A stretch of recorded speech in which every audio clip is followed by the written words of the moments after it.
Like I said, I haven't been doing shit.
Yo, what it do, guys? Yo, you wanted to host? You want me to host? Oh man, yeah, go ahead. It's your show, man. Plus, I just had dental surgery, so you could talk better than I can at this point. My mouth is still hurting, man. If I sound funny, people, it's because they ripped out the whole side of my face, man. But you know, I'm all right. Hey, and if I'm all I right. sound funny, it's because I've been having a long fight with pollen all day. Right. These allergies are up by No 100 excuses on for me right you, now. man. Pollinate, pollinate shit, man. No excuses for you. He's like half baked. He's like, boo this man. He's like, Yo, bro, you know what's you ever, hilarious? you ever, you ever suck for weed, man? No. Boo this man. Get out of here, man. Bro, Talking you about know what's pollen. hilarious? Talking We about spent like pollen, man. 30 minutes backstage talking, and we Yeah. didn't talk about nothing that we were going to talk about. No, not at all. It's like we just So, wing. Go. yeah, so, hey, man, hey, we might as well start it off with the Ezekiel Elliott news. Did you see that? Yeah, they're revisiting with Zeke right now, and I mean, people don't agree with me when I say this. They think it's like, I mean, I know it's an unpopular thought to say that Zeke is or could help this team, but when you look at our ground TD, our touchdown, excuse me, I got hiccups too. Everything is going wrong. But when you look at those numbers with Zeke when he was there, he had 12 touchdowns his last season. And when you look at what the Lions did with Montgomery in the year before that, what they did with Jamal Williams, you don't need a guy like Zeke to hit home runs anymore. You just need him to punch it in. Him, you got Freeman, you got Hunter. So if we had guys that could be like sturdy, short yardage guys, I wouldn't mind it. And then Zeke's not a guy like even when he was injured, you see what he's willing to do. He'll run on a flat tire for you. So I don't mind that. Personally, I don't mind it. You know what I mean? So if they do bring Zeke back, they're gonna get him for cheap. My problem with Zeke when he was here was the money. I don't care about having Zeke on the team. Those who say they do, I don't really get the angle because when you watch guys like the bus at the end of his career, he still was effective, even though they had, what's his name, Willie, whatever his name was. Um, but yeah, they had other guys in there that they had for their big plays and explosive plays. We'll still do that, I think, in the draft, but having Zeke in that room doesn't hurt. To say it hurts is a lie. If he was here as your bell cow back and you were asking him to, carry the load, oh yeah, no, that's a problem. But short yardage, no problem. And that's the thing, though, right? Like, because what I think the Cowboys are going to do in the draft is I think they're going to address that position with either Brooks or Benson. Like, I think they're going to go running back in the second round. So, like, to me, if he's just going to come in here and be a short yardage back, Like I don't care about his age at that point. You know what I'm saying? Like I care about your age. Well, obviously you always do care about the age, right? To a certain extent. But like if you're one of these elusive type of backs, um, like a Tony Pollard, for example, like I'm not interested in having a guy like that when they're, 27, 28 years old because they start to slow down at that point. But Right. when you have a physical bruiser like power back, like Ezekiel Elliott, I don't Right. mind signing him for the type of money that he's going to get signed for. And like with the running back like additions that they made with Royce Freeman, bringing in potentially Ezekiel Elliott Right. and some of the guys on their 30 visit list, it's very clear that they want to run the ball with more, like they want to get a guy in here that's going to run the ball with more power. Yeah, they want to And smack you. yeah, and if they end up getting a center in this draft, like a Zach Frazier, Jackson Powers Johnson, Graham Barton, like bro, Graham Barton's my guy. I like him. Yeah. oh, I like him a lot, especially Mhm. like if you keep Tyler on the interior, like bro, I'm all about identities, right? Mhm. Do you have a reliable identity or is your identity volatile? And I feel like over the past few years, the Cowboys' identity has been volatile, right? Like, hey, Dak, Offensively, yeah.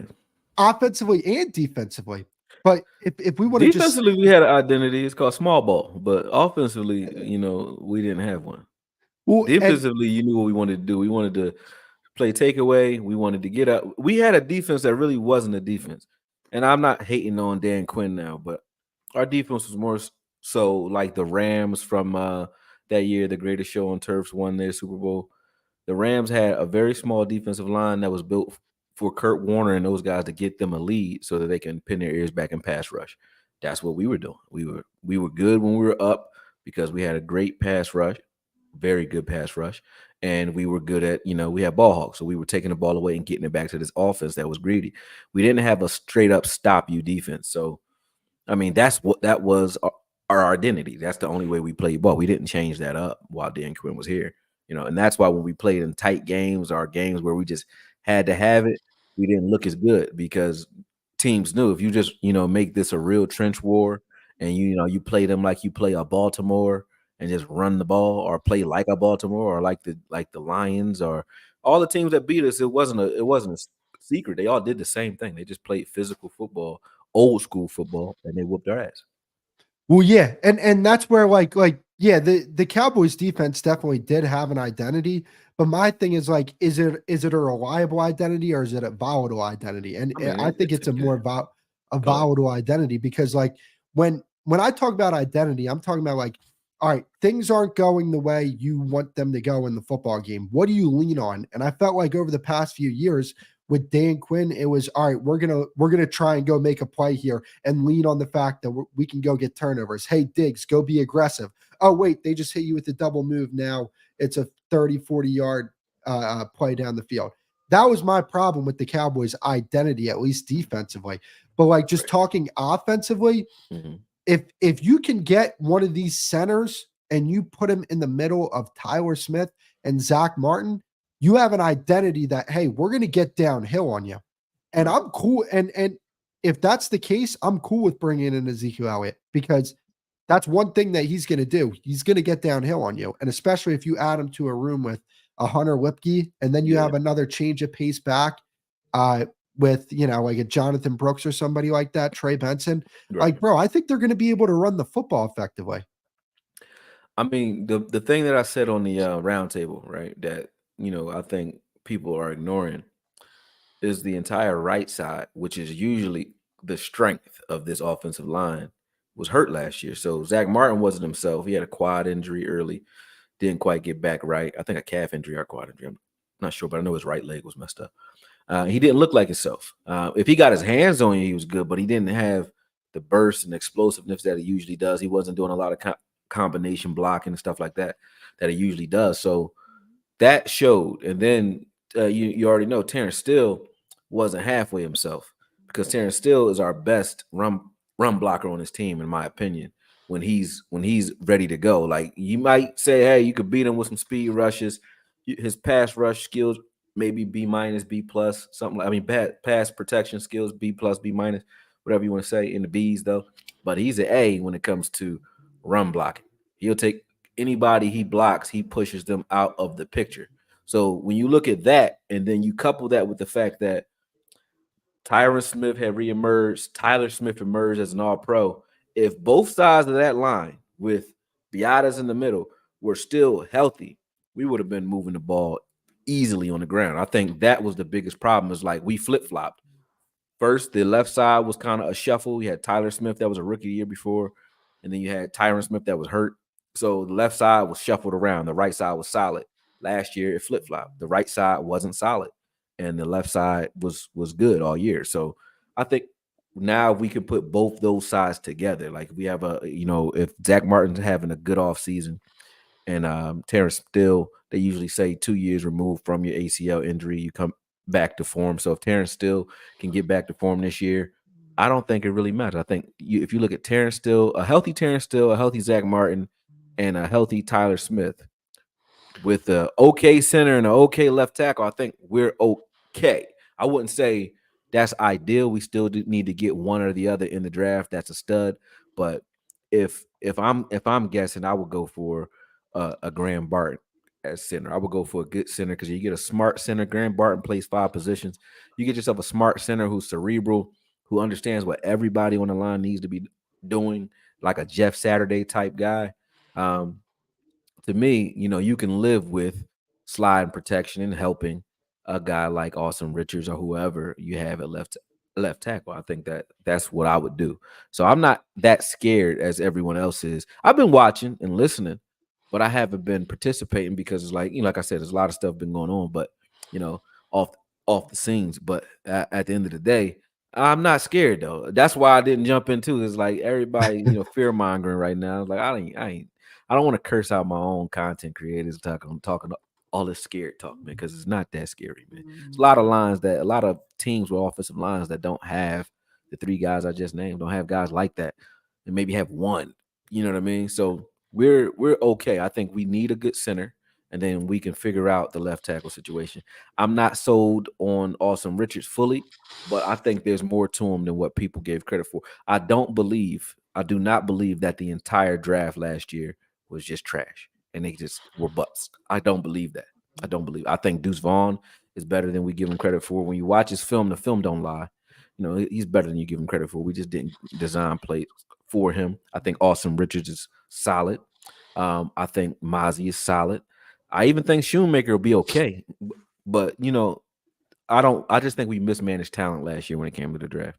So that's actually a blessing in disguise because we got all those young guys plus whoever we draft this year all coming to form at the same time, hopefully. Well, and think about it like this, right? Like if you get a Powers Johnson or one of these guys, Barton, one of those centers, and they're like Creed Humphrey for you, like what Creed Humphrey was his rookie season, now you have one of the best interiors in football. Like, if not the best. Like, Tyler Smith is gonna be one of the best. I think he's gonna be first team all pro this year. He was second team all pro last year. I think If he'll they be keep him at first team all guard, pro. you keep him at guard because if you look at my breakdown on Tyler Smith coming out of college, he hasn't changed. He's a guy that got a lot of penalties when he was in college because of his footwork. He doesn't have great feet, but he's very strong at the point of attack. So Tyler Smith is one of those guys. Yes, he could play left tackle pretty well because if you try to bull rush him or do any type of power, anything to him, and he gets his hands on you, you're done. But in space, you can get him. So I would say don't even stress him out that way. Let him get great at his position. Leave him at left guard and dealing with bigger guys who are slower. That's what he's good at. I'm not worried about somebody, a defensive tackle, outpowering Tyler Smith consistently. You might beat him a rep or two, but you're not gonna do it consistently. You know what I mean? So I'm ready for that. Yeah, no, and I mean, like, look, my thing is this: like, when we go back to identities, right? Like, that is a reliable identity. Like, Mhm. hey, we're in a playoff situation. Let's just say Dak's struggling to start out the game. All right, run the football on the interior, run behind those guys, run behind 73, run behind whoever the center is going to be, and run behind Zach Martin. And I do think Terrence Steele will bounce back. And when you look, bro, if you add a reliable center on top of Tyler Smith, Zach Martin, and Terrence Steele, that's still a top 10 offensive line in football. Right. Right. I mean, I think the thing that the Dallas fans, there's always been a disconnect between the Dallas fans in the Dallas Cowboys front office. You know what I mean? There's our draft analyst specialist, Foots the King. You know what I mean? You know what I mean? He right Okoye, on what's time. going on, He brother? right on Y'all, time, man. What's up, Foots? can Um, can can y'all hear me? oh yeah, we can hear you just fine, man. Nice, I cool. hear Yeah, you. yeah, I can hear you. Yep. I just had dental surgery and I'm on codeine right now. So if I seem off a little bit, a little foggy, I am foggy. But I need to be because they ripped a piece of my gums out, man. That shit is fucked up over here, man. I only Oh one tooth, but man, my wisdom tooth was impacting one of my teeth that was in the back, and it was like I kept on getting these migraines and sharp pains, like right here. So they yeah. just yanked that joint out, man. And then when he yanked it out, he's like, "I'm just tapping to see if you're okay," and I'm like, bro, you pulling more than teeth out. He gave me the tooth. I said, can I have it? He gave me the tooth. It was all this pink shit on the tooth, man. He pulled a whole piece of my gums out, man, stitched me up. So my mouth is crazy right now. But yeah, yeah. But anyway, we were just talking about, just to give you an update, Foots. We were just Mhm. discussing the fact that the Cowboys offensive line, some of the stuff that we discussed on the roundtable, the Cowboys offensive line right now is Yeah. in question due to the fact that we're asking, like, is Terrence still going to come back to form? Zach Martin as well. They both were What injured you last just year. come We out there? discussed that. And then how well would they be? This is what Chris was just talking about. How well will they be if they added a quality center, even without going out and drafting in the first 3 rounds a left tackle? How good would they be in that scenario? So, what are your thoughts? Number one, on that, and then two, what centers do you like, and do you think that's a good strategy? I'm sorry to Well, like take over the hosting too, Chris. I'm all asking questions. oh, Nah, nah, nah. not You can have it. I turned this into is Brian Gumble and shit. Here's real I, sport. I ain't gonna lie to y'all. This is the conversation right here, Koye. And you Right, know me, I love to think outside the box, right? But right, with that being said, center helps. It just does. right. Sky broke it down like this, and I've been pushing receiver because I think that I still am very high on this receiver class. But stack Yo, wise, go ahead. only for you ask him about the center, he go right to receiver I anyway. won't write a receiver. No, but Receiver. but no, and in all seriousness, center is a need. You can't go Right. into this year with Brock Hoffman.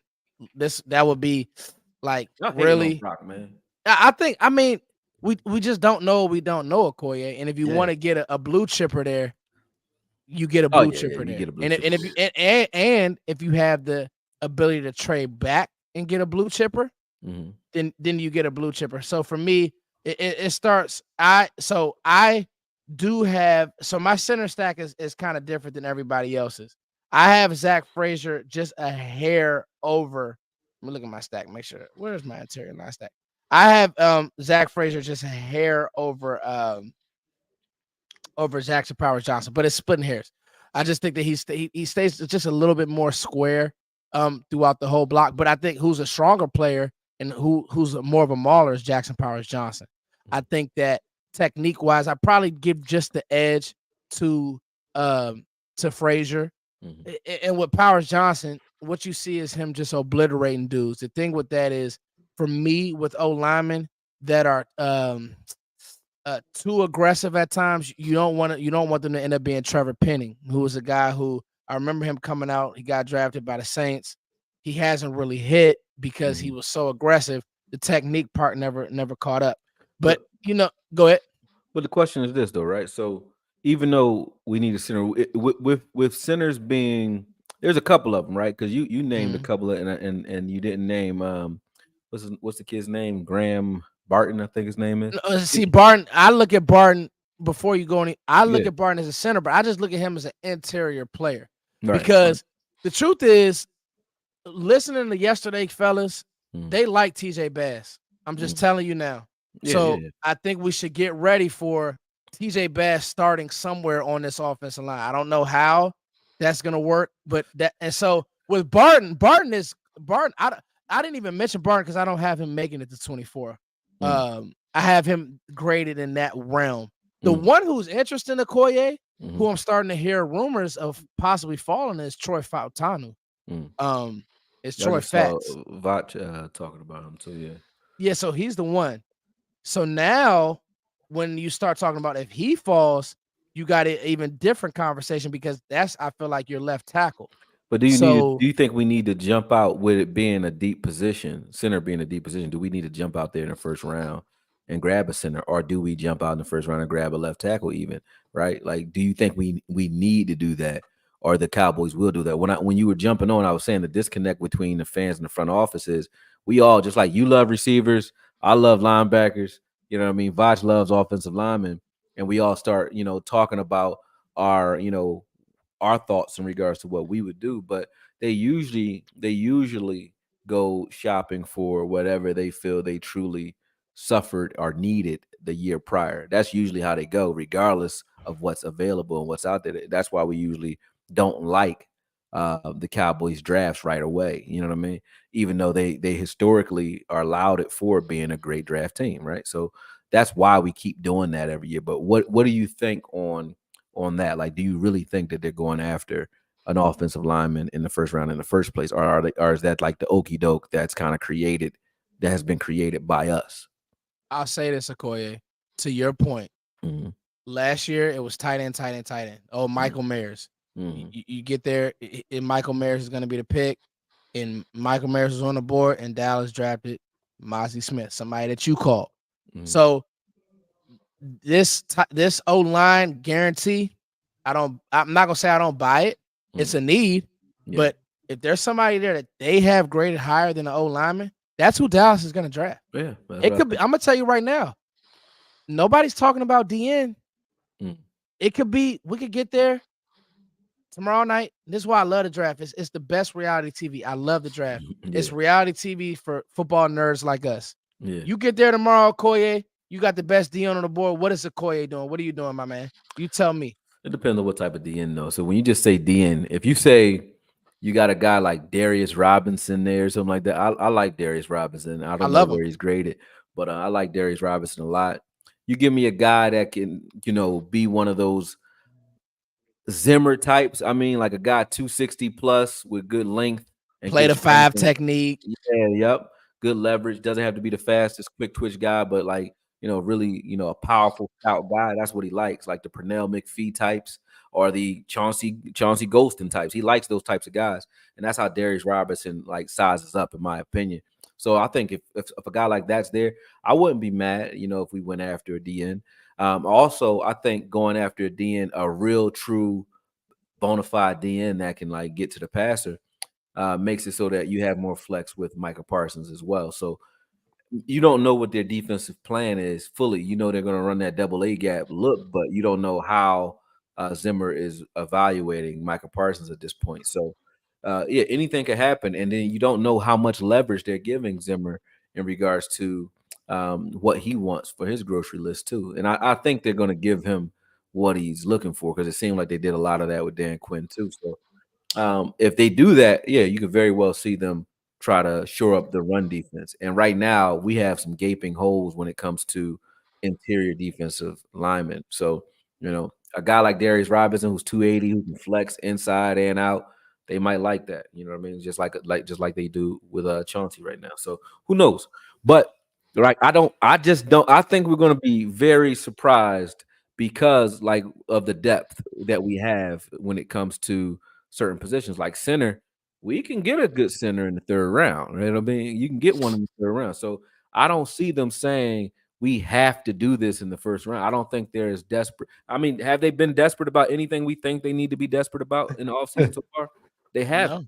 You Yeah. know, we need to. We swore they're going to sign Dak so they can sign CD and they can sign Mike. They ain't do nothing. So they're not. They're obviously there's a disconnect between what we think is best for the football team and what they're going to actually do. And that's every single year, every year.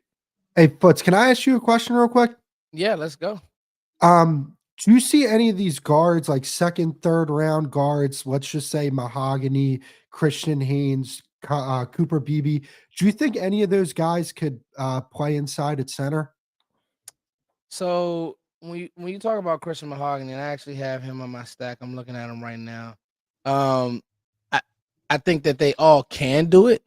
It's about, can they do it well? You know what I mean? Mhm. Like, and so the one that to me that I think you need to probably target is Cedric Van Pran, who has Mm. he started for 4 years, anchored that Georgia line. We know how Georgia wants to play football, want to play physical. I mean, you got receivers who transferred, who basically left Georgia because they want to play a certain brand of ball. So I think the guy that you need to really think and horn in on would probably be Van Pran. I don't know if I want to move Mahogany inside. There's another name is Zach Zinter or Hunter Norzad. Those are two of the names that are true centers. I kind of want to, if it's not the upper echelon guys, because even a guy like Graham Barton, I think there's going to be a learning curve for him switching a position. I think sometimes we say, well, he's a guard, he can just play center. And not really. Like, I mean, really, but it's not always that easy. You know what I mean? Like, we've seen in preseasons, snaps all over the place for some of these guys. We've seen some of that stuff. So that's something to think about. But when you look at a guy like Graham, right? When you say like, so I hope that answers your question. Sorry. Yeah. Definitely. He got all that flex though, Foots. Like, so that just shows IQ. I think that there's a learning curve, but when you're a guy that can move around and has played a bunch of positions, it speaks to your IQ and your comfortability in different positions. So I think Graham might be okay, but you might be right about anyone else moving from guard to center. Yeah, that's not as easy as it looks. But I think Graham, if there's one that I would do it with, it would be him. Yeah. I think that's the guy they want. I think they want Graham Barton. I think they brought him in for a visit, so yeah, they definitely want him. I think that's their ideal pick. So I have a scenario for you guys. If Dallas trades back into the first round, let's just say they draft Frazier, right? Second round, they draft one of these running backs. Third round, they draft a one technique and a linebacker. How are you guys feeling about that draft? Because like I'm honing in on that one quote that Stephen Jones said, where he said we want to get better running the football and we want to get better against the run. If that's your draft, if you end up like, let's just say hypothetically, with Frazier, Brooks, either Wallace, Trevin Wallace, one of those guys, or McKinley Jackson or Tavondre Sweat, you get better against the run and you get better running the football. Yep. I mean, they're going to definitely address one tech. They're not going to leave Mozzie out there by itself. And when you look at Zimmer likes two one tech type guys. Sometimes, he had Geno Smith or not Geno Smith, it's Geno Atkins. Atkins, yeah. Yep. So he had Geno Atkins too. But so he has guys that can pass rush too. But in Minnesota, he had bodies. You know what I mean? So if he goes that route, yeah, he's going to go grab another. Either way, he's grabbing another one tech. It's just about what round they're going to do that in. They didn't do it in free agency.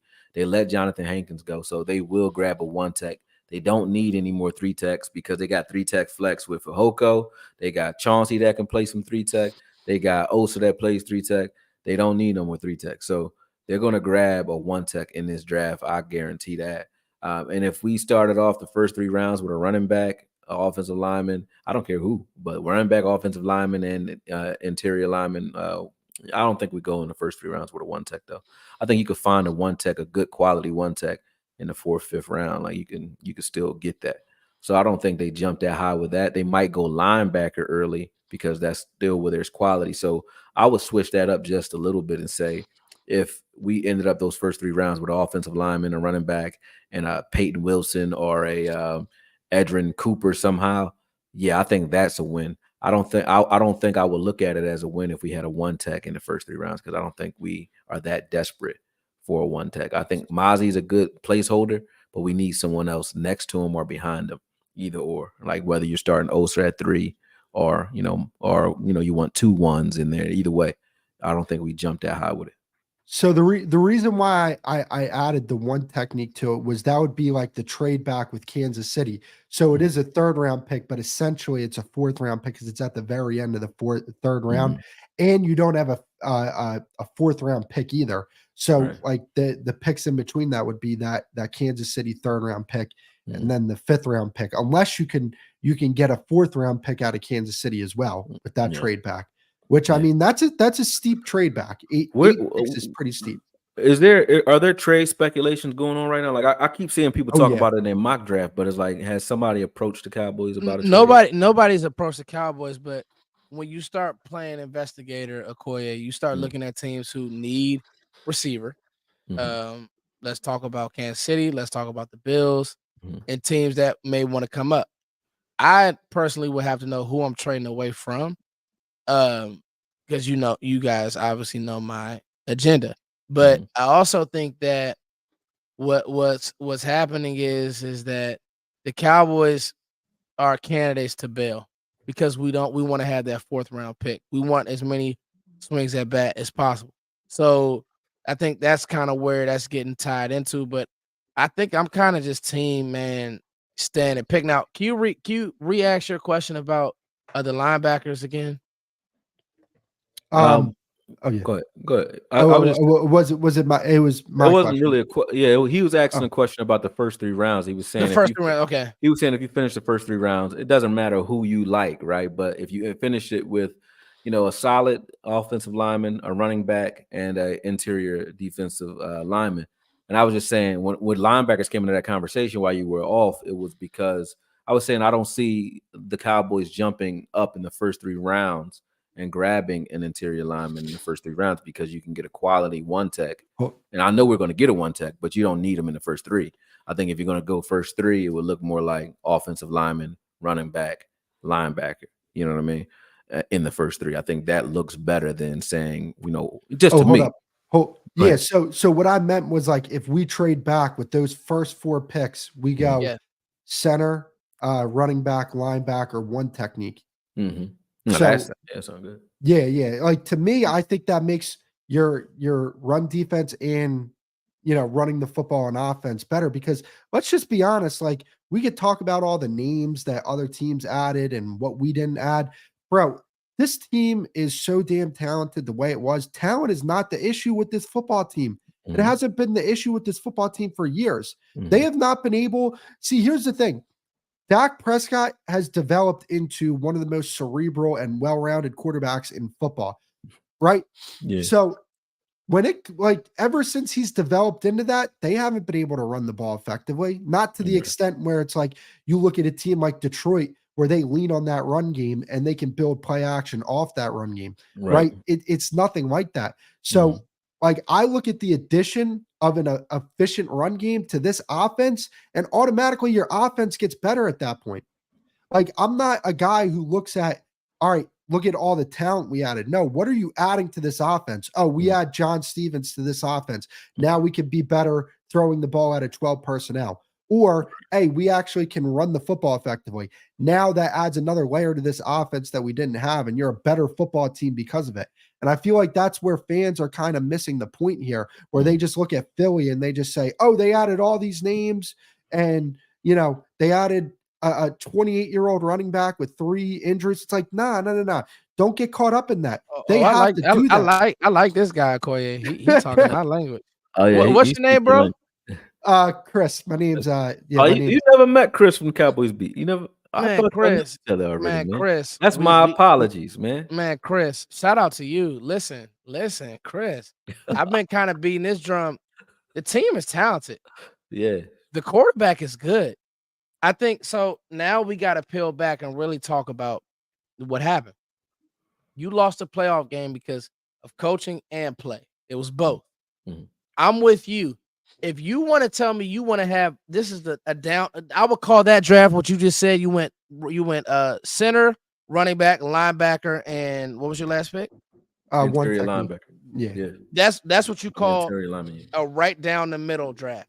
Mhm. And I'm not mad at it. People think I'm married to receiver. No, You are though. if we I am, but only because I really think it's a historic class. But I think if you No, get a you chance to get I a agree guy, with you though, but yeah, you love receivers, man. Every year if you you love them. if you get a chance to play a certain way, then let's Yeah. play that way. Yeah. If right now they're meeting with Zeke, so they want to have 3 guys. They don't want what happened to them to happen last year. So Right. maybe if they don't draft their running back this year, they'll have 3 thumpers. But if they want to play a certain brand of football to pair with CeeDee Lamb, to pair with when I heard Stephen Jones mention John Stevens, I said, okay, he's in the fold. I don't know why you drafted Luke Schoonmaker. Maybe Peyton Hendershot is now out, but they had plans for John Stevens. Yeah, he got Uh, hurt, yeah. and we know who Blake. I said Blake Ferguson. We know who Jake Ferguson is. So, I just say all that to say, like, I'm with you, bro. Like, Mhm. I completely agree. Mhm. Mhm. Yeah, no. And here's the thing, right? nobody will try to convince me that the Green Bay Packers were a more talented team than the Cowboys this year. They weren't. Nobody's going to try and convince me. And when No. you look at this team, to me, like, yeah, do they need to add a few pieces? Like, yeah, they need to add another running back. They Right. need to add another piece on the offensive line. They need to add another lineman. But outside of that, like, if you're telling me we're going to be able to run the football more effectively next year, and on defense, you're going to play a more disciplined brand of defense where it's not penalties and crucial situations. Mhm. That to me, and personnel usage to me is That's key the for key this right team, there. Yeah, that's the right? key. There's no reason why we should have J-Ron Curse at deep safety one play and then him at Mike linebacker the next I play. mean, It I makes mean, either both positions are not for him. Like he had one no, role. That's the third downs. You wanted to bring him in as a specialty guy to shut down a tight end. Cool. That's about all he should have been doing. Maybe he was a great blitzer too. I like J. Ron when he was coming forward blitzing, but put him at linebacker. We've talked about that. We beat that dead horse so many times, man. But this team itself, just using the personnel the way they're supposed to be used, watching their reps and saying, what does this guy do well? Like when you watch Chauncey, whenever he gets in the game, he's wrecking shit. You know what I mean? So watching guys and saying, hey, let me put you in position to do what you do well in certain situations. I think that's all we were missing. And actually running out there with real linebackers. Like I don't think that I mean, obviously we're not as bad as everybody's acting because we were still 12-5, right? But Mhm. we are even better than we advertised at that 12-5 if we just played linebackers and stop allowing the defensive line to stunt whenever they want. If you stunt when you want and you have linebackers that can't hold up and can't shed, you're going to have the problems that we had. So I think we get better just by having Zimmer here. We're already better. I think people are still feeling the burn from the Green Bay game. I know you are because you just brought it up, Chris, right? People are still feeling that and they're not forgetting it until we snap that first snap this season. But I think we're already right now, before the draft, better than we were at the end of last season because of Zimmer. Zimmer doesn't allow his defensive line to play, like you said, Foots, undisciplined football. So they're not going to be out there all over the place. He teaches leverage and aggression and just violence. You know what I mean? So those guys are, and then you got Gunther there too. So you're gonna have those guys, two gapping, stacking and shedding and doing what they're supposed to do. And then on third downs, maybe they get loose with it. But it's not he's not a real razzle dazzle, try to trick you type of guy. You know what Zimmer's coming in there to do. And that's what I really like about him. It's just like you just don't know when he's doing what on the back end. But when the other thing people don't pay attention to is Zimmer's strength, and not that goes too long, but Zimmer's strength has always been in his secondaries usually. So all of the sacks that Everson Griffin was getting and a lot of those guys were getting with Zimmer were coming from coverage sacks. When you look at the sacks that and the pressure that he's getting, he didn't really have a bunch of pass rushers. It was these guys in the back end are gonna hold these guys up. We're gonna press and we're playing too high safety a lot. And then you got Harrison Smith that's a wild card. And then we're gonna buy this defensive line time to get there. Well, we don't need that much time with this defensive line. You got guys that can get there better than a lot of those guys could on that Minnesota tape I was watching. So I think we're better already. But to your point, we still could use some interior help though, Chris. But yeah, I think we're better already. because I just don't think that this team is like that far off. Like everything that they need, they can find in the draft. Like Mhm. obviously, like left tackle is going to be something that they have to worry about. But here's the thing: even Kansas City, even teams that go far in the playoffs have Mhm. holes on their roster. They Mhm. have spots where they're like, damn, man, we wish we could do better here. Look at Right. Kansas City's offensive line. Their left tackle and their right tackle are guys. They're just guys at the end of the day. Right. But when you look at that interior, you look at Trey Smith, Humphrey, and Dooney, those guys, that's the best interior offensive line in football. Mhm. And Patrick Mahomes holds up with that. Mhm. So to me, it's not like I understand that ESPN wants to talk about how this team's not going to be anything because they lost some players that they'd have never heard about or overrated in the first place. Let's Mhm. just keep it real. But I Well, think the fan base is just on edge because of the Green Bay game, not understanding that there were some fundamental things that happened. And I think a lot of that happened on defense. And granted, the offense deserves their blame as well. I'm not saying that they don't. But at the same time, like Dak's always been a slow starter in the playoffs. That's always who he's, even in the Tampa Bay game, Dak started off slow. But guess what? He got his feet under him and he had one of the best games of his entire career. You know what I'm saying? Like if the defense can hold up, I think we'll be straight come playoff time. I think you have to account for sweaty Dak and sweaty Dak, nervous Dak, and it's not. And this isn't a bad thing. So I don't want anybody to say what it is. You need to be able to. It's you need to get Dak hit, but you also need to be able to say, Dak, turn around, hand the ball off.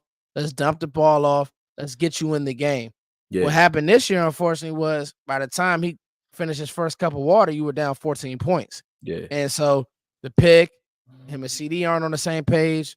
Mike's, consoling CD, and it's by this point, it's just it's a mess. So I think that if you can clean, like you said, you clean some of that up, you get an interior. I'm not mad at you. You ran the ball the best in the world when you had Travis Frederick as your center. So getting a real body, be honest, was just light. He's a good positional blocker. He was fine, but he was little, and so like that's when you dealing with Hankins, not even Hankins, but when you're dealing with, name the D tackles that we got to play in the NFC East, all of them. Carter, you got to deal with Dexter Lawrence. You're gonna have to deal with both the studs up in Washington. It's hard to get movement. Well, Jackson Powers Johnson can do that, and I think that Zach Frazier, he doesn't have that level of power, but I do think that if nothing else, he can at least he'll be more of a rock than what Biotis was. And so now, when you start talking about some of that stuff, I see what you're saying, Chris. When it comes to let's get this interior right. But here's the deal. Here's the only caveat to that. Are you gonna trade or draft away from? It doesn't have to be a receiver. From the one player that falls to you, because there's always one that falls to you every year. That's what I got to ask you, Chris. Are you willing to do that? Yeah, it really does depend the player, right? If it's a Fatanu, if it's Graham Barton, I'll take him out of the equation because that's like the easy answer. Like, yeah, I'm not going to trade away from that. But if it's like a Fatanu, one of those type of guys, I'm not trading away from Fatanu. I'll go grab a Cedric Van Pran later if I really want to upgrade center, because I do really want to upgrade that position, and I don't feel comfortable with Brock Hoffman. But it really depends. If it's an offensive lineman, because that's where I'm looking at for this draft, I'm not trading away from some of the better offensive linemen. But a question I want to ask you guys is this: what do you guys make of the reports saying that offensive tackle is going to go? A lot of them are going to go early. And the report Dane Brugler just tweeted it out, saying that he doesn't see Dallas drafting Jackson Powers Johnson at 24. If Dane's saying that, then I think it's real. And I just then that's that on that. If Dane's saying that, then kiss it goodbye, because he's plugged in. He used to work in Dallas. He's plugged with those scouts. And so he's getting real information. And that's what I was saying. Akoye, I don't know if you know, but I've kind of been like warning fans, don't fall in love with Powers Johnson, because the hip and then also the film may not be what they want. You guys got to understand, Dallas has a certain type of player that they want. It just is what it is. They want guys who have a high ceiling. I think that with Powers Johnson, I think his floor is higher than his ceiling. Definitely a powerful guy, but and I don't know the why, but I beg fans not to fall in love with one player because of these reasons. Yeah, you got a point. If offensive tackle is going off the board early, to your question, Chris, I don't think it's gonna matter much, because, as I said, I still in my heart of hearts, I don't think they're going to offensive tackle or offensive line in the first round. I think they're going to surprise us in the first round. I don't think that they're going offensive line in the first round personally. Maybe second, so start looking at second round options or second round grades and third round grades, but I don't think they're going in the first round with offensive line, unless one of those guys fall to us that aren't supposed to be there. Other than that, if they're not graded, in the top 15, top 20, they're not going to grab them if they get to 24. I just don't think so. I could be wrong, and I'm not going to be mad either way. I can say this draft, because we went out and we shored up some things enough where we could still play ball. Like I'm not comfortable with Hoffman. I'm not comfortable with the other guy. What's the offensive tackle's name? I know Austin Richards, but the other kid. Chuma Doga. Yeah, Doga. I'm not comfortable with those guys, but it's a reason they signed them, so that we're not like, we definitely have to do this. You know what I mean? So I look at that and say, okay, when the Cowboys do that, that's because they're trying to put themselves in position to take the best players available, and they're still in position to do that. Even when you look at the linebacker room, we don't know if Micah Parsons is playing linebacker or not. We know Kendricks is here, so they might not even be caring about linebacker right now the way we think they should, because you got Overshawn coming off of the red. He's going to be in a red shirt year, but still playing. You still got Clark here, and then you got Kendricks and Parsons that's going to be part-time in the linebacker room. They might not be looking at that high either. So the Cowboys could like shake up everybody's mock draft tomorrow, because I don't think that they're looking at the draft the same way we are, because they never are. They never have. So I think that's going to be that's why I was going to be interested to watch tomorrow. It is tomorrow, right? What about Layatu Latu? I think that'd be a home run That's pick. the name. That's the name, bro. Like, I want to say that, like, man, like, if he's there, I just think that you can't, like, I know you need linemen. I get it. But good teams don't draft away from those type of players. No. Yeah. You just don't. Good question. Thank you. Sorry, fellas. No, you're good. No, I'm dealing with allergies this is as well. fun, Chris. Yeah, because this is why I know Akoye is more on the pro side. I'm more on the scouting, the scouting side, and I warn fans, because I knew this would happen, and that's a bomb you just dropped on me. I actually just went to go look at the tweet, but I mean, it's really not a bomb, because I said don't fall in love with these guys. I've been doing this long enough to know everybody who you think they're gonna pick, they're not. Right. They're Bro, not. And if they pick Layatu Latu tomorrow, that is a home run. I get the medicals. It is scary. But when you talk about some of the things that you could do with Layatu Latu and Micah Parsons on the same team together, now there is no excuse to not play Micah Parsons at linebacker. You can play him at linebacker if you want to. And that addresses a need. Like, getting Layatu Latu can address a need, because I do believe, me personally, that Micah Parsons is at his best when he's in a position to make plays.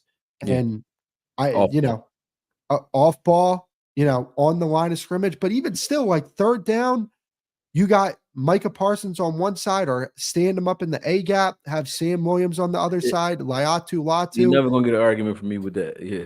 Hey, good. Hey, and you already have the corners that you have. You have Diggs, you have Bland, you have guys who can hold up in coverage. You have Jordan Lewis, who like he reemerged last year. Look, that was a very good signing for what they paid him. They paid him pretty much nothing. So I mean, overall, like, I want offensive line, but I'm not married to anything. I would be upset if it's a cornerback. I can't lie. I would be upset if it's a cornerback. I don't think they're going. It would be crazy if they went and got a corner in the first round. It's not necessarily the position per se. It's just the players that I think are going to be available then. No, I think that there's going to be like, you got Bland and Diggs and Jordan Lewis, and you jump out in the first round with a corner. I think it sounds crazy. I wouldn't do it. I don't think they shouldn't touch anything in the secondary early. Like I said, well, my voice is going crazy. This coding is in, man. Listen, linebacker is I think something like, depending on what they're doing, Micah Parsons is a position that they may covet.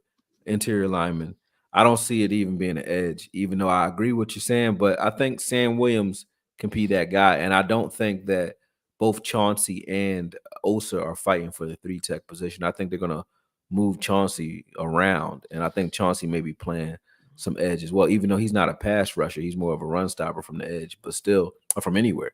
But still, I don't think they'll jump out with I like Layatu Latu though, but I don't think they jump out in the first round with him though. So here's my question to you guys. Edrin Cooper, Now how that much now how you much how much different is Edrin Cooper from DeMarvion Overshown? very Very different. Yeah. Okay. yeah Okay. Well, like well, Okay. okay. Let me push back on that a little bit. I think yeah. they Let's both do it. win. I think they both win by running to the ball, um, Mhm, and hitting. The mm. difference is, see, I gotta be honest, guys. When they tweeted out, and when Steven's talking about, we want to have more backers on the field and all this type of thing, I think they look at Overshown in a tweener role. Mhm. But I mean, I gotta be honest. Like I want a true Mike. That's why I'm so high on Junior Colson. People don't like Junior Colson, and you're not wrong tonight. Not like Junior Colson, but Mhm. he's a green dot guy. He can run the defense. He can play in the middle of your field. I'm telling you, Akoye, I've been watching this kid. I've watched every Michigan game this year, every single one. That's why the JJ McCarthy stuff. I'm glad we don't need a quarterback this year. I'm like, I got a second, third round grade on JJ McCarthy. Love the Mhm. guy, but Michigan was loaded. Mhm. But every year it you just bump up a quarterback, but that's another conversation. But with with I do like Edrin Cooper. I just feel like for this defense, Junior Colson is what we need. I disagree, man.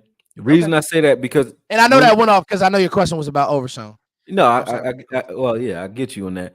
But when it comes to Overshawn versus Edrin, number one, I think Edrin's far more. Overshawn's a slasher type. He's still a striker, but when it comes to block shedding and just versatility, Edge is definitely like his film just stands out to me because you get some of the things you like in a Peyton Wilson, which is just explosiveness and tenacity, but he also moves around like and also he moves around like Peyton Wilson as well. But I think as far as like when I looked at his film, I think it was I think I think they were playing Alabama. I'm not sure where they were playing, but I know I'd be like a 5 hour video. You guys could go back and watch it. I did a 5 hour video on it with him in it, and I think they might have blocked it. I don't know, but Edge is like he's a force on the field. Like you can't block him. I'm looking for the guy that can't be blocked. When all things go wrong, he still can make the play. He's that guy. When you said green dot, I love the fact that people keep throwing green dot around because that's the reason we had Curse on the field because he was a smart green dot guy. But I'm hoping that that's what Kendricks is doing this year. He's the green dot guy. So Oh, just for sure. give me a guy next to him that's just bringing hell all day. And Edrin Cooper is that. Even a Peyton Wilson is that. I mean, Peyton Wilson has injury concerns, but there's only two linebackers that I care about. Now before I took my hiatus, before I went into training camp with my fighter, and before I had family issues or whatever. Um, Before that happened, I did watch a lot of linebacker tape from college. I watched Trotter Jr. I watched the kid from Kentucky. I watched Gray, and all those guys are good, but they're athletes. They remind me of Overshawn, the guys that can, if you give them free space, they're gonna run and hit the ball like nobody's business. They can cover, they can move, they have good short area quickness. But I wasn't looking for that this year because of what we went through last year. I want the guy that can do what I saw some of the things Michael Parsons was doing, which is, yeah, you're gonna get to the second level and you're gonna actually get to me, right? But you still can't do shit with me. I'm looking for Yeah. that now. And only two guys I saw that had that and that I want, and that's Peyton Wilson and Edrin Cooper. They both are unblockable and they can shed blocks. All the rest of those guys, to me, I wanted the linebacker that looked like a man amongst boys, not just another guy that's good on a good team. You know what I mean? And both those guys had that. So that's why I'm saying like Edge to me, he edges out Overshawn because of his ability to just get rid of guys. You can't block him. You can't block him. And he can hit like Overshawn, but you can't block him. But he can pass rush. He can do a lot of different things for you. And that's probably a guy that if they trade back, that's probably a trade back candidate right there. Or if they're wiped out. See, my question to you guys would be this though. What's the likelihood that they get wiped out? Because when you go through this draft, there's a very real possibility that 5 quarterbacks are off the board, 4 wide receivers are off the board. There's Yeah. offensive linemen that were never going to be in our reach in the first place. So right there, you can talk about 13 guys that are off the board already. Right. When you think about it like that, Right. what do you think that the likelihood that we get wiped is? Oh, Well, it's strong. If you're talking about from what the players we want, Yeah. oh yeah, at tackle, shoot, you're not. I'm gonna tell you right now, the tackles that you want to be day one ready, not a chance they make it to 24. yeah. Not a chance, Chris. I'm gonna tell you that now. That's already being reported, and this is so early on in the process. Again, Akoye, I Mhm. told people, do you want a guy who has a? People got to understand, Tyler Smith's learning curve wasn't as steep as people think. He already played left tackle. He was a left side player. He literally had one fault. It was just hand usage and penalties, which came from hand usage. Feet were Yeah, clean. yeah. Power was exceptional. You're talking about strongest guy in the room. And Right. then people got to remember, he was going to transfer. If he didn't enter the draft, he was going to transfer to Alabama. Like Nick Saban wanted him at Alabama. Mm. So you're not going to get that this year at 24 because people are coming up to get linemen because line play, you got to think about how many teams lost quarterbacks. Line play was bad in the NFL this year. Mhm. So it's not a chance that you're going to get white at. I think you'll get white from Barton, Mhm. unfortunately, because Mhm. of the pro day and the testing. You'll get white from Barton. And honestly, what I see happening, don't quote me on this, but I see a guy like Jared Verse or Leatu Latu falling. And that's when you'll have your decision. Yeah, if it's one of those guys, I'm cool with either one of those guys. That's why, like Butch, you're definitely right when you talk about don't fall in love with certain players. Mhm. Don't even fall in love with certain positions. Mhm. Because if tomorrow Liatu Latu or Jared Verse ends up being the pick, there's going to be fans that are like, oh, well, it's not an offensive lineman. Okay, but you're getting a really damn good football player. You know what I'm Right, saying? Like that, right. if one of those guys is the pick, that's the equivalent to CD Lamb in 2020, in my personal opinion. And Absolutely. Good I comparison. when CD Lamb got picked, I never jumped that high ever since I was in high school. You know what I'm saying? It's been a while since I jumped that high. That's how hype I Mhm. was when CD Lamb was there. And I feel like with this team, it's just about let's add great football players to this team. And Mhm. if that's an offensive lineman, that's perfect. We need an offensive lineman. If that's a wide receiver, that's a wide receiver. Hey, look, I wouldn't complain if it's a wide receiver. If it's a defensive end, I wouldn't complain there either. It's like I feel like people need to go more into this with an open mind compared to just shooing themselves into a certain position. Mhm. Because, look, is it going to be unpopular if they don't take an offensive lineman? Like, yeah, it's going to be unpopular. There's going to be a lot of opinions about that. Right. But at the end of the day, if they took the best player on the board, I can go to sleep at night saying, okay, I feel good about this pick. Yep, and that's what they're gonna do, most likely. Um, so I Foots, bro, I'm right on board with you with a lot of the stuff you're tweeting about, just the team building Yeah. philosophy with this team. Um, where do you Thank think you, like man. yeah, definitely. Um, like this next season, do you think that they could be a better team this upcoming season than they were last year? Oh yeah, I do, man. I mean, so like me personally, I don't have the doom and gloom. If you've seen my tweets, you kind of know like I don't have the same doom and gloom as everybody else, and I get people's uh concern. I do, Chris, but I don't have the doom and gloom because I say this. I've been coaching youth football. I coach on a battle circuit, so we play a lot of big games, and some of these kids are going to be playing Power Five schools. These games aren't played in March. There's actual coaching, development, camp, this, that, and the third that has to happen. So when you get these guys, the Cowboys have a decent building. Say what you want.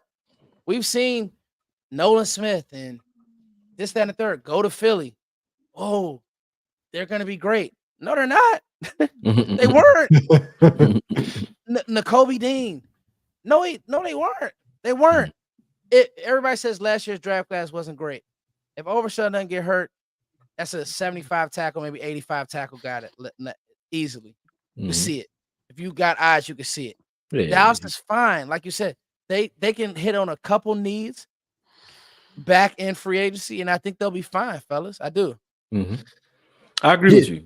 I said that earlier off in the off season too. It's like we always preach doom and gloom, but we are coming off of 3, 12, and 5 seasons back to back. Number one and two, you remember we've been talking about how deep this team is. All last year we were talking about how deep we are. Now we lose a couple players and we're like, it's over, and it's not. We have some patch and replace work to do on the interior line on both sides of the ball. But outside of that, we got talent everywhere. I do agree that we could use an extra receiver at some point in the draft, just for the fact that I do want some CD Lamb insurance next year, and I don't know what Jalen Tolbert's going to be yet. But I'm still, you had 2 years to show me something. You haven't showed me enough. So I, I like him and Dak's chemistry, but he needs to show me more before going into next year. But other than that, I love our tight end room. Ferguson by himself makes me happy. But if you look at it like with Stevens or any of these other guys, even if Shoemaker actually, makes some strides, I think our tight end room has enough potential behind Ferguson for me to say we're good there. Our offensive line, we got guys that are developing. Last year, we had a luxury, and people aren't paying attention to that. You had 5 starting offensive linemen, and then you had a guy, TJ Bass, that was on the bench. You had Austin Richards, who didn't get any tick. You had Chuma Undoga as well. We had about 8. We were like 8 linemen in. You know what I mean? 8 linemen in, like that could play. Meaning, like they might not be the greatest man to man, but they can play. Man for man. I mean, but they can play. So a lot of teams don't have that luxury, and we had that. So when you look at that and we talk about how deep this team was, yes, we can be good and better this year. I think that we were better last year if we managed our personnel. Like I said earlier, if we managed that better, we were already better than we were last year. Last year, if we just played linebackers, we were at least 3 games better than we were last year, which says a lot. So the fact that we went home early due to that is, to me, asinine, and the fact that we learned from our mistakes and brought Zimmer in here, I think we're going to be better automatically due to the scheme change. Seriously, you're not going to have a bunch of guys out there one-on-one. We're not going to run cover 3 or cover 1 only all day, where offenses know exactly what we're doing. We're not going to have Micah Parsons lined up at defensive end against Trent Williams all game. We're not doing that type. I don't see us doing that type of stuff under Zimmer. So automatically you're better. You're not going to have Sam Williams, who's a 10 sack guy right now. Like, we're really disrespecting how good Sam Williams is. I'm serious. You got a guy that runs a 4. He's faster than Sauce Gardner, and he's bigger than D Law, and he's and physical as and hell evil as too. hell, but you can't figure out what to do with him when that's all the league was full of. When we were young, when I was young, you had a bunch of Leroy Glovers and Jonathan Randalls. He had a bunch of psychopaths playing defensive line. Now we got a psychopath playing defensive line, and we're like, he's not nice enough to get on the field. We put him Oh on the man, bench. Like, he's not cerebral enough. He's not acting right. Like, nah, Charles Haley was crazy too. You know what you do with crazy people? You let them go play a sport that allows them to be the barbarians that they are and go kill shit. So facts. Sam Williams, you put him on the edge and let him play, and then leave him alone. Everson Griffin was, quote unquote, had mental issues as well. And I'm not saying Sam Williams does. Nobody ever said he does. But Sam Williams is a wild man. He's a wild man. And I think you gotta he was right when he said you gotta let him out of the cage. He wasn't wrong for tweeting the things he was tweeting, but the fact that he was doing it, and the fact that even Dan Quinn kind of spoke to it when he said, you only can coach as good as your connection to the players that you have, right? And Dan Quinn couldn't connect to a guy like that because he can't talk to him, because he's probably not, he's not trying to hear what you're saying. But the misuse of talent last year was just like abysmal. So I don't think that we'll see that again. Think about this. We didn't see Wanye Thomas very much, and we didn't see Izzy Mukwamu at all. And to me, those are your 2 of your best defensive backs on the team. Like, Izzy Mukwamu is probably the best, and people think I'm crazy when I say this, but he's probably the best defensive back on your team when it comes to versatility, because he can play every position on this defense. He could play Curse's role last year, tight end eraser. He could play in the slot. He can play left or right CB, and he could play both safety positions. So, I mean, a guy like that never playing is crazy. That's crazy. You know what I mean? So I don't think you're gonna see that again. I'm trying to pull this up from Sam Williams. I'm trying to pull up Go this ahead, rep pull it that up. he had against Penei Sewell. I'm going down the Yep. thing right now. I'm on NFL Game Pass. But yeah, no, like it's so funny to me because we had so much depth at linebacker last season, and for Mhm. some reason they were just like, yeah, Got rid of all of them. let's just put Marquise Bell at linebacker. Oh no, I mean, don't put Micah Parsons back there. Well, what if we can't get a pass rush? Like I, you I can get a pass rush with those guys. I will say something though about Marquise Bell playing linebacker. The only good thing about him having the experience at linebacker for so long and getting a little bit bigger is when you put him back at safety, you got yourself a Cam Chancellor type now. He's not a guy that can play multiple. Cam Chancellor couldn't start it as a linebacker every game, but he's going to have linebacker-esque reps. If you look at Marquise Bell as a strong safety, he's in the box or a box safety, and he has those types of reps where you're asking him to come forward and bring some pop. He can do that now because of that experience. But yeah, you're right. Like what we did with the linebacker room, what we did on this team last year, period. It just speaks to Dan Quinn. Either his message was getting old, or he really did hang it up and say, "Hey, I'm ready for this next job." I don't think he cared as much because you knew what was going on. We all watched that, so we watched that we couldn't stop the run, and All nobody right. did anything different to change that. So I got that rep pulled up here from Sam Williams. Yeah, like we would all agree Penei Sewell's like a top 5 offensive lineman in football, right? We would all agree with that. Agreed. Look at this rep. Nasty. Like, yo, how can like and that's not the only type of rep that he had like that, like Mhm. over his time in Dallas. Like, look at that Philly game where he beat the shit out of Jordan Mailata. Like Yeah. he consistently smokes the shit out of Jordan Mailata. Whenever they line up, Sam Williams In always that gets the best game, of him. he played. They took him out until like the end of the second half after he made that forced fumble too. It was like, what? Why would you do that? But even when people in the chat are talking about his discipline, 5 of his 8 fouls or flags came on special teams anyway, where he shouldn't. I mean, I like the fact that he can run down and be a gunner, but that's not what he's supposed to be doing anyway. So I didn't care about any of those penalties, although they hurt us in 2 games. I didn't care The about that. I said put him at defensive end and let him go wreak havoc. When you were going for, that's all we were talking about. We were talking about like Izzy Mukwamu not playing, Wanye not playing. Like a lot of guys that were talented that didn't get a chance to get on the field. I don't think he's going to see it again. Sam Williams included. Like they're not really giving enough credit to how good he really is. Like he's a 10 sack a year guy if you let him play easily. and what yo, that one play, now I can laugh at it because it's so far in the rear view. The block attempt that Sam Williams had in Buffalo is hilarious. Yo, that shit was hilarious. Like now looking back on it, that the season's over and we ended up winning the division anyway. We weren't gonna like get better seeding in the playoffs, even if we would have won that game. Now I can go back and laugh about it. But let me ask you guys this. I think Dak under Mike McCarthy, year 2, I think he's going to put up 40 plus touchdowns next year. I think Dak's going to have an incredible year. And I look, But no, no sound. nobody. Can't hear you. Foots, I'm good. I'm sorry, fellas. you're back. No, here's the thing with Dak. Right, he's one of the best quarterbacks in football. He deserves to get re-signed by this football team. Aaron Rodgers, who to me, just from playing the quarterback position, one of the top 3 people to ever play the quarterback position, will go on the Pat McAfee show and tell you How good Dak is. how good Dak is at playing the position.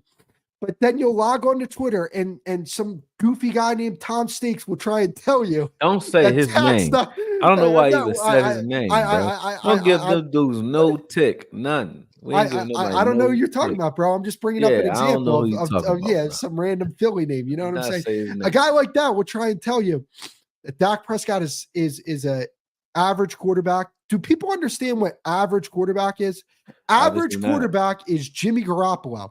If you think that Dak Prescott is an average quarterback, you need to rearrange your thought process. If you think the Cowboys are an average football team, are they a great football team? No, they're not. But when people call them a mediocre football team, you don't know what that definition means. Mediocre is you're consistently average, like you're consistently 9-8, 8-9 500 around. team, yeah. That's what mediocre is. We were mediocre under JG. It's like every other year we made the playoffs. That's average. And honestly, like my frustration is like, how do we turn this team from being really good to great to go and win a Super Bowl? Because I think this team is so close roster wise. They're not nearly as far away as people say they are. They can clean up a few spots. This roster is really damn solid across the board. And to me, if I'm Mike McCarthy, two things I'm doing this offseason: how do I run the football better, and how do I get Brandon Cooks more involved in this offense? If you can figure out those two things, the offense will be better. And if Mike Zimmer, like I said earlier, can play a more disciplined brand of football and get these guys in a position to succeed, this team's going to be a way better football team than they were last year. And they were a good football team last year. They just underperformed, right? And I feel like a lot of what the fan base is upset about is because ESPN and all these other outlets are saying, you guys choke, you guys are this, you guys are that. Bro, when you look at the playoff losses from the last few years, if you want to say they choked against Green Bay, I'm not going to fight you on that. That was your choke job. They didn't choke against San Francisco. I don't think people really have a lot of respect towards some of these football teams. San Francisco is a really damn good football team. Yeah. You lost to a good team. That's not choking. Okay. Like, you lost to San Francisco the year prior. Guess what? San Francisco went into Green Bay and beat them, and they almost beat LA. They should have beat LA. You're losing to those in the past. You lost to good football teams. You lost to really good football teams in the playoffs. This past year wasn't the case. But when people get told you suck, you're mediocre, you choke in the playoffs, and then the one time that you do, you think that that's your identity. I think that's where the fan base gets upset at. I mean, when you reference it that way and you start talking about the fan base, like, we're all fans at the end of the day, right? But absolutely, when I speak on the fan base, though, I say this as gently as I can. But if you're led by the 4-letter networks, the 3-letter networks, in regards to your team and what to feel about your team, how much of a fan are you? You know what I mean? Like. So I don't look at it that I understand that that's the voice that's resounding throughout the media. But, if that's what you're looking at and that's how you assess your team, then you're going to be, in the wind anyway, because that's what's going to happen every year. They're going to talk about Dak like he's average every year. They're going to talk about the team like they're average every year. But you shouldn't be looking at that. What you should be looking at is like you just said, how are we losing? Who are we losing to? And what are the real reasons for it, right? I think the two losses to San Fran came because we had a young and inexperienced offensive coordinator and not a real identity on offense those years. Last year is because we played boneheaded from the defensive perspective. And I think that was a problem. Like Foot said, like, yeah, you can talk about Dak's interception, but how many times did we stop the Green Bay? How many times did we even look like we were going to stop Green Bay? I don't think at all the entire game. And Akoye, one thing to add to that, though, like, think about it like this, right? Like, when it comes to Dak, right, he, to me, was the most valuable player in football last year, because I don't think people understand that, like, Dallas, they were, 24th in the league against the run? It could have been a lot worse. It could have been a lot worse. But the reason why it wasn't was because the offense was scoring a bunch of points and teams couldn't establish the run the way they wanted to run the football, right? Like, I talked about it all the time. Like, they're a one-dimensional offense, and which is why it's funny that people want to move on. It's a one-dimensional offense, and you want to get rid of the most important part of the offense. and the offense was the best defense, because when the offense was putting up points, that unlocked the defense's strength. But when the offense wasn't putting up points and Dak was playing bad, that's when you saw games go completely left. We got to reestablish the run game. Go ahead, Foots. No, I think that. I gotta. This makes me grind my gears. I think what happened was a travesty, because Mike McCarthy's a good coach. Dak Prescott is a damn good quarterback. Yeah. I really do think Dan Quinn let us down. And it sucks because the year before he called a great game. He was locked in. Like people gotta understand, coaches get sidetracked and don't care too. Like Yeah, Dan, he ain't care about that playoff game. didn't seem like it. Yeah, Yeah, and he coached like it in the game. And it was such a well, we're gonna run like because Akoye is a film guy. I watch film. Split safeties when we start doing that. Mike a spot never, dropping when you start never. seeing stuff like that, and it's like, When you see guys in zone and they don't even know how to, like when you watch KC play zone. Sorry, Foots. When you okay, watch KC play zone versus the way we play zone, like you have zone where you're gonna drop into your zone. And you just he's basic, right? But then you have like match man zone, or you have like basically man zone where you're playing like you're in man for the guy that's in your zone and you're corralling that guy to the perimeter. When you look at that play that you just talked about, Foots, where you like Micah dropped in coverage, it was him, Curse, and like two other guys all in the same area, just standing in their zone, right? hmm Well, when there's nobody there, turn your head or get your head around and go look for something to do because look for there's work. nothing for you to do here. There was Yeah. nothing. They didn't they didn't have active feet in those zones. So that's all coaching. They don't even know how to play zone. So I don't even know why you would call any zone plays. They don't. It was obviously they don't know how to play zone. Like they don't. They were just standing in And the area, and that's why guys were getting wide open like that. But like as you said, Fuzz, coaches get tired too. But go ahead, finish what you were saying. I don't want to get No, long winded. I'm not you good, man. This is a great discussion because I just think that that doesn't mean that the team is doom and gloom and bad. I mean, the reality is it is looking like okay, Dak in moments does look goofy, but at this point, that wasn't on him.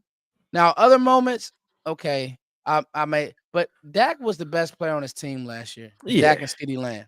He Let- he let- ran the offense. If you can get to a more balanced game plan, I would honestly like to see a Detroit Lions attack, but that's why I wanted to draft a running back last year. And so I would like to see a Detroit Lions attack. right, Um, and Dak he can. You gotta remember, Detroit didn't even really have a great defense last year. right, They was just able to sit on the ball, and if you made mistakes, they would just lay on you. So right. that's kind of like how I feel, man. I mean, that's why I said the doom and gloom and the whole this team isn't good and we didn't sign every free agent. I mean, I don't understand that because we're gonna look up and it wouldn't surprise me if Derrick Henry's a wash. It wouldn't surprise me if Saquon Barkley's a wash.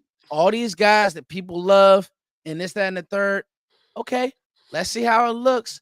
Live bullets, and Yeah, let's week see it. 8. Yeah, and exactly right. and Foots, remember right after that 2022 draft, Twitter went ablaze. They're like, oh, because this is one thing I want Cowboys fans to stop doing. Stop comparing your team to the Eagles. They're run completely differently. Dallas is draft and develop. The Eagles are draft. Oh shit, we can't develop our guys. Let's go sign a bunch of outside free agents. That's what they are. So in that 2022 draft, when people are like, oh, they got Jordan Davis and Nakobe Dean and this guy, the Cowboys wiped the floor with them with that draft, right? Man, They Yeah, they drafted did. 2 all-pro guys. They drafted Jake Ferguson. Shit, their undrafted free agents in yep. that class were probably better than their entire class. Wanye came So, out of that draft. hey, so, and Marquise Bell. yeah, And who else? There was Last year, Philly didn't draft well. Yeah, exactly. Like that's what I'm trying to tell people. Like they, you know it'll what's the just crazier the thing though? rules with some of this stuff. I We are promise. talking about Philly still, right? And Mhm. like we won the division. yeah. We won the division. They flamed And we out. And still talking about Philly. And not only that, when you look at the moves that Philly made in the offseason, what does it speak to? When you look at Kellen Moore coming in here, right?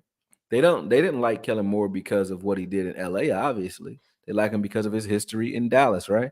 So they went and got a guy who understands Dallas, understands Dak, and obviously they want some of that, and they also want some extra information they think they can get from having a guy who's familiar with the Cowboys on their roster as an offensive coordinator. So they went out and got a guy who came from here as an offensive coordinator. So that showed that they're trying to keep pace with us, not the other way around. Then when you look up Vic Fangio, same thing. He's supposed to be the guy that confuses Dak with the 2 high safeties, even though Dak's kind of gotten over that last season. but he's supposed to be the guy that confuses Dak. And they went out and got him too. So they went out and got coaches that are built to confuse or to give information and infiltrate sort of some of the things that the Cowboys have a history of doing, right? That shows you who's trying to keep pace with who. So when you look at that, it's like obviously they're teaming up to or building up to beat us. Even Dan Quinn going and taking a job within the division. Why do you think Washington want Dan Quinn as a head coach, right? Because he just Yeah. came from here, right? So it's like we don't even know how to look good when we're the guys that they want to beat. Like we're the team to beat in the division until we're not, right? And Yeah. there's just nothing else you can say about that. So like when you look at the Eagles and looking at the slide that they had at the end of last season, if Dak had done that, like then we can talk. But like that's crazy. Losing 6 out of 7 games is ridiculous because we were the division champs, right? But we shouldn't have been. I won't even lie. You know, they should have won that, and they gave it away. So I don't see how their fans are more excited about what they're doing, and we're scared of what they're doing And when they just like you said last year we felt the same way. Year before that we felt the same way, and we still don't have problems with these guys. So well, I'm not a doom and gloomer. I don't do the scared talk when it comes to playing any team. That's just the way I'm made up. I don't fault anybody for doing it, but we're a team that's constituted right now to win right now. So the things that I get upset with is the fact that when we don't go out there and achieve what we're supposed to, which is getting deep in the playoffs, I know that we're underachieving. That's my problem with the team. It's not I'm scared of this other team. It's you are this good and you're not doing what you're supposed to do. Not we need to get better talent or we don't have the right coaching. It's like put everything together the right way, and this team is already good enough to win it all, in my opinion. When you look at other teams' rosters and the way they shape out with free agents and the way they don't develop their drafted players either, I don't get what all the talk is about. I really don't. I really don't get it. But well, I allow it to because I can't stop it. You know what I mean? I gotta listen to it, well, but I don't get it. hey, and to add to that, because I don't want to turn this into a whole Philly thing, but like Cowboys fans are upset about the players that they lost. And they're like, look at what Philly's doing over there. They're doing all this, that, and the third. They lost their best player on their offense, and they lost the best player on their defense, and they lost Fletcher Cox. So, like, I get it. They signed some guys that That's the might be able key. to play. Fletcher Cox he was the key. Well, That's gonna hurt. Jason Kelsey was the key for Both Kelsey both was that. the sides of the key. ball. Since we're talking about the trenches, both sides of the ball, they lost their linchpin. Jason Kelsey was the reason they were sliding protections properly when they did do it, right? Because it wasn't Hurts. I remember Hurts saying, we'll slide left, and Kelsey like, no, we're going right. They're like, what? You the center. Shut the fuck up. He's the center. You know what I mean? But that shows like he knows what he's doing. And that's how cerebral he was out there. Plus, he was like Michael Jordan when it came to getting calls, right? He could hold, and they're not gonna call it on Kelsey because he's like kind of grandfathered in. So he will hold Micah, and you'd be like, he's holding, but they ain't gonna call it on him or Lane. They just let him do it. You know what I mean? Yeah. But this is going to be the year that we get to see like what Hurts is, since we're talking about the Eagles. And when you spoke on Dak, people are going to understand. You actually touched on it. People understand like year 2 in this Texas Coast offense, Dak is going to look extremely good. He looked great last year, in my opinion. When y'all talk about him being the most valuable player in the league and so on, it's because one, he didn't have a running game. So when you look at the greatest quarterbacks, some of the greatest quarterbacks we speak of, I don't care who they are. I haven't seen too many of them, and I can't name them. I mean, whether you look at Drew Brees, he had a run game. You look at Peyton Manning, he had a running game when he won it. You look at any of these guys, Ben Roethlisberger, running game. You need a running game to win. Even though Roethlisberger late in his career started spreading them out and killing them without the run, but you still need a solid running game in the playoffs. Even if you look at the playoffs this season, like good linebacker play and good running of the football was what made the difference in those tight games. It was a lot of defense going on in the playoffs. It wasn't quarterbacks going out and lighting it up for 500 yards or 400 yards or 300 yards and saying like that's why they won because they had a superior quarterback. They had to make the plays that they needed to make in the end. Like they had to putt very well. but they weren't driving the ball down the field. Even Mahomes, who's we say is the greatest quarterback in the game right now, he didn't do that either in the Super Bowl, right? He had to just make the plays when it counted. He did that, but he wasn't lighting it up either. You know what I mean? So that's, to me, is crazy that when it comes to Dak, that he doesn't get the credit for not having a running game and not having a defense. But defense and running games is what was helping these other quarterbacks win. You know what I mean? And that's not what he has. But you know what I mean? Like I know you're about to rap, but it's just like, it's just crazy that we still having this conversation. To me, it's like there's no, and I've conceded the point that there's never going to be a time where the Cowboys are not talked about as if they're average or ass, and Dak, because he's the quarterback of the Cowboys, even when he wins the Super Bowl, it's going to be because, like, if Zeke come back, it's going to be, well, he had to get Zeke back to do it. You know what I'm saying? If it's a run game that does it, or a defense that does it, like Dak didn't do it, he's not going to get the credit that he wants. So don't even ask for it. It's not going to happen. Let me get a little spicy here. Go ahead. No Diddy. No Diddy. Hey, but like when a certain quarterback, when his defense only gives up 7 points and he's 0-3 when they give up more than 7 points on defense, when he gets to a Super Bowl, he gets rollover credit. You know what I'm saying? That's the thing. And here's the thing, right? And this is what Cowboys fans, I think, take Dak for granted for. You don't need some crazy offense around him. You don't need two $25 million receivers. You don't need one of the highest paid tight ends and all this money in your offensive line. When you have a quarterback like Dak, yeah, you need pieces on offense. Yes. Right. You don't need the Avengers. So what you can do is, all right, we can take some pieces off the offense and invest more in our defense. Like the Buffalo Bills. The Buffalo Bills got rid of Stephon Diggs. You think they're stressing out? No, because they got a quarterback that they believe in. They have receivers that can do their job. Bro, the same thing with Patrick Mahomes. We are so tied in, bro. I feel the same way. Like they let Diggs go and they're fine.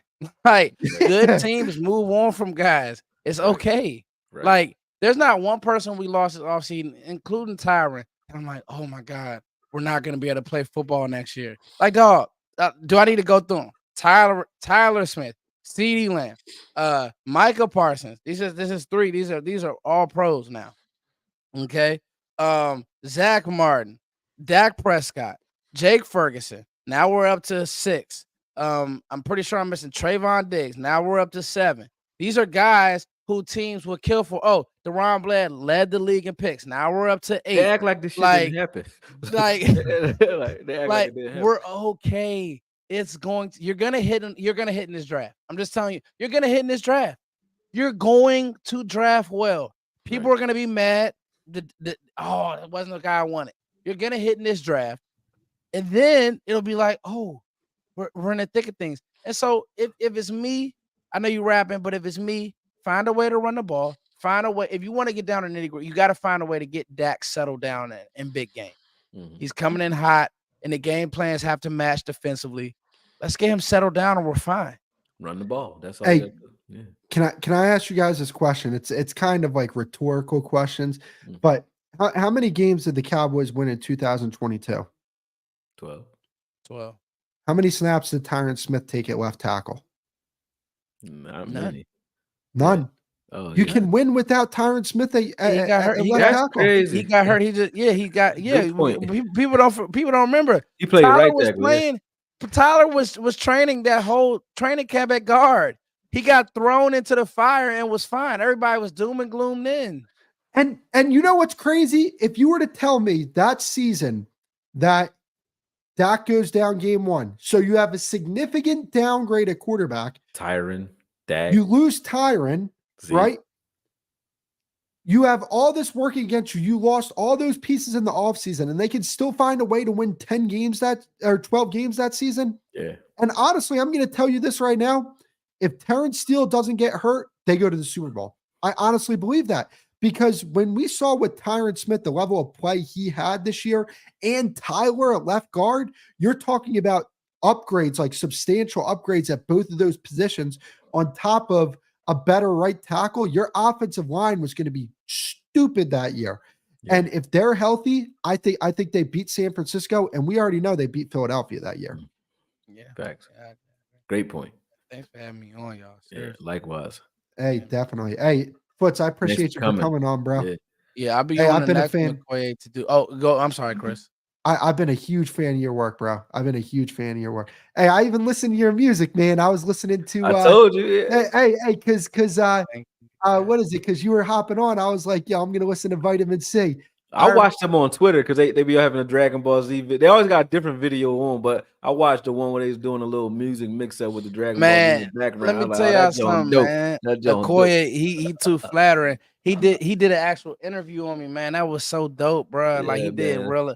It's really my brother, Chris, and you, Chris. Thanks. Anytime, shoot me. I don't know what's your Twitter handle, because I'll make sure that I shoot you the follow back, bro. Because and all the content creators, I want to make sure that we all pushing together. Oh, So, facts. yeah, just shoot me that, or I'll have Akoye do it, man. Because Yeah, I'll shoot it over. I'm a to you. fan, It's bro. Cowboys Seriously. beat. Hey, I appreciate you. Yeah, I'm more so on TikTok.